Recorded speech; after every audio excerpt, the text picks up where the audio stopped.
Ya, pemirsa, perdagangan saham di Bursa Efek Indonesia baru saja ditutup. Kita akan membahasnya bersama Kanaka Hita Solvera. IHSG ditutup menguat hari ini. Untuk membahas prospek IHSG, kita sudah terhubung bersama Ivan Rosanova, analis dari Kanaka Hita Solvera. Mas Ivan, terima kasih sudah bergabung bersama kami. Tadi kita lihat bahwa IHSG ditutup menguat di 0,19%. Seperti apa analisis kinerja IHSG hari ini melanjutkan fluktuasinya? Baik, memang setelah kita perhatikan ya selama kurang lebih mungkin 2 minggu terakhir ini, IHSG memang cenderung mengalami pergerakan yang sangat terbatas seperti itu ya. Memang minim sentimen, dan kalau kita lihat pergerakannya tidak seagresif ketika terjadi koreksi seperti pada akhir bulan Januari kemarin, di mana kemudian pada awal Februari IHSG mengalami pembalikan arah yang cukup agresif seperti itu ya. Dan memang menjelang Hari Raya Idul Fitri ini atau hari-hari terakhir di bulan puasa ini, kita melihat aktivitas investor maupun trader memang relatif semakin terbatas seperti itu. Jadi kalau kita melihat memang untuk pergerakan IHSG ke depan untuk minggu ini mungkin dan minggu depan mungkin masih belum terlalu banyak bisa kita harapkan untuk menguat signifikan seperti itu. Oke, ini kalau kita lihat ya fluktuasinya cukup sangat sering sekali terjadi begitu, terutama sulit sekali IHSG untuk pekan lalu dan juga pekan ini menembus level 6.000. Kira-kira menurut Anda apa yang membuat akhirnya IHSG ini sulit sekali bertahan dalam 2 pekan ini? Iya, memang karena kondisi saat ini kita masih memasuki akhir dari bulan puasa seperti itu, dan relatif aktivitas investor mungkin tidak terlalu banyak ya, dan cenderung mungkin kepada aktivitas trader seperti itu, di mana memang kita ketahui bahwa trader cenderung pada posisi short atau pendek seperti itu. Ketika untung sedikit langsung dilakukan profit taking, sehingga IHSG memang tidak banyak mengalami kenaikan, dan memang level 6.000 saat ini menjadi suatu level resisten, level psikologis ya, yang menahan penguatan untuk IHSG ke depan seperti itu.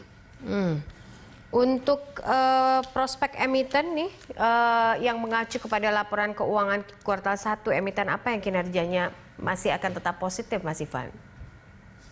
Oke, mungkin beberapa yang bisa saya sampaikan. Yang pertama mungkin bank dari buku 4 ya, yaitu mungkin BPCA yang kita ketahui kinerja di kuartal pertama kemarin mengalami kenaikan. Kemudian untuk bank lain seperti BTN itu juga bisa diperhatikan dari sektor perbankan. Kemudian juga melihat tren kenaikan harga komoditas, di mana kita ketahui sekalipun IHSG saat ini pergerakannya tertahan, tapi kita lihat beberapa saham-saham berbasis komoditas metal seperti Antam, Inco, dan Timah ini mengalami penguatan, dan tren penguatannya terlihat sekali ya dari pergerakan harganya seperti itu. Dan kalau kita lihat kinerjanya juga sangat ditolong oleh kenaikan harga komoditasnya di pasar seperti itu, sehingga saham-saham ini menjadi saham-saham yang bisa diperhatikan oleh para investor maupun pelaku pasar seperti trader dan sebagainya seperti itu.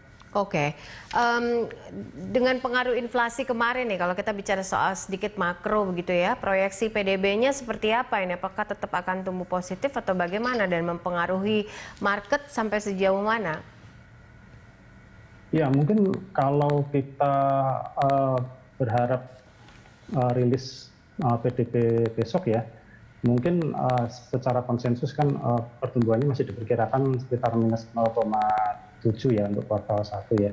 Tapi ini memang terlihat dari 2 kuartal sebelumnya memang trennya ada perbaikan seperti itu. Memang kita lihat ada harapan, tetapi sekali lagi karena memang posisi saat ini sekalipun sentimen-sentimen rilis data inflasi dan sebagainya ini telah dikeluarkan seperti itu, tapi kita lihat memang respon dari pelaku pasar memang tidak terlalu signifikan seperti itu, dan pergerakan yang tercermin dari IHSG memang masih sangat terbatas dan cenderung selektif, terutamanya mungkin ke saham-saham berbasis komoditas untuk saat ini seperti itu.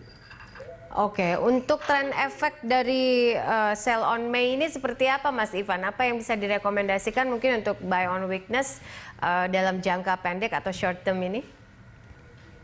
Oke, kalau untuk tren sell on May memang kalau kita perhatikan selama 10 tahun terakhir secara rata-rata ya memang IHSG dalam 10 tahun terakhir ini di bulan Mei itu mencatatkan kinerja sekitar kalau saya tidak salah minus 0,6% ya. Tetapi ini bukan yang terburuk di sepanjang tahun seperti itu. Mungkin ada bulan-bulan lain yang di mana IHSG mencatatkan kinerja yang lebih negatif seperti itu. Tetapi kalau kita melihat dari saham-saham yang menarik untuk short term, mungkin kita bisa melihat saham-saham perbankan, banking, buku 4 itu antara lain BCA, kemudian BRI, dan juga saham-saham infrastruktur seperti misalnya Telkom, TPIG ini juga termasuk saham-saham yang layak untuk dicermati untuk jangka pendek seperti itu.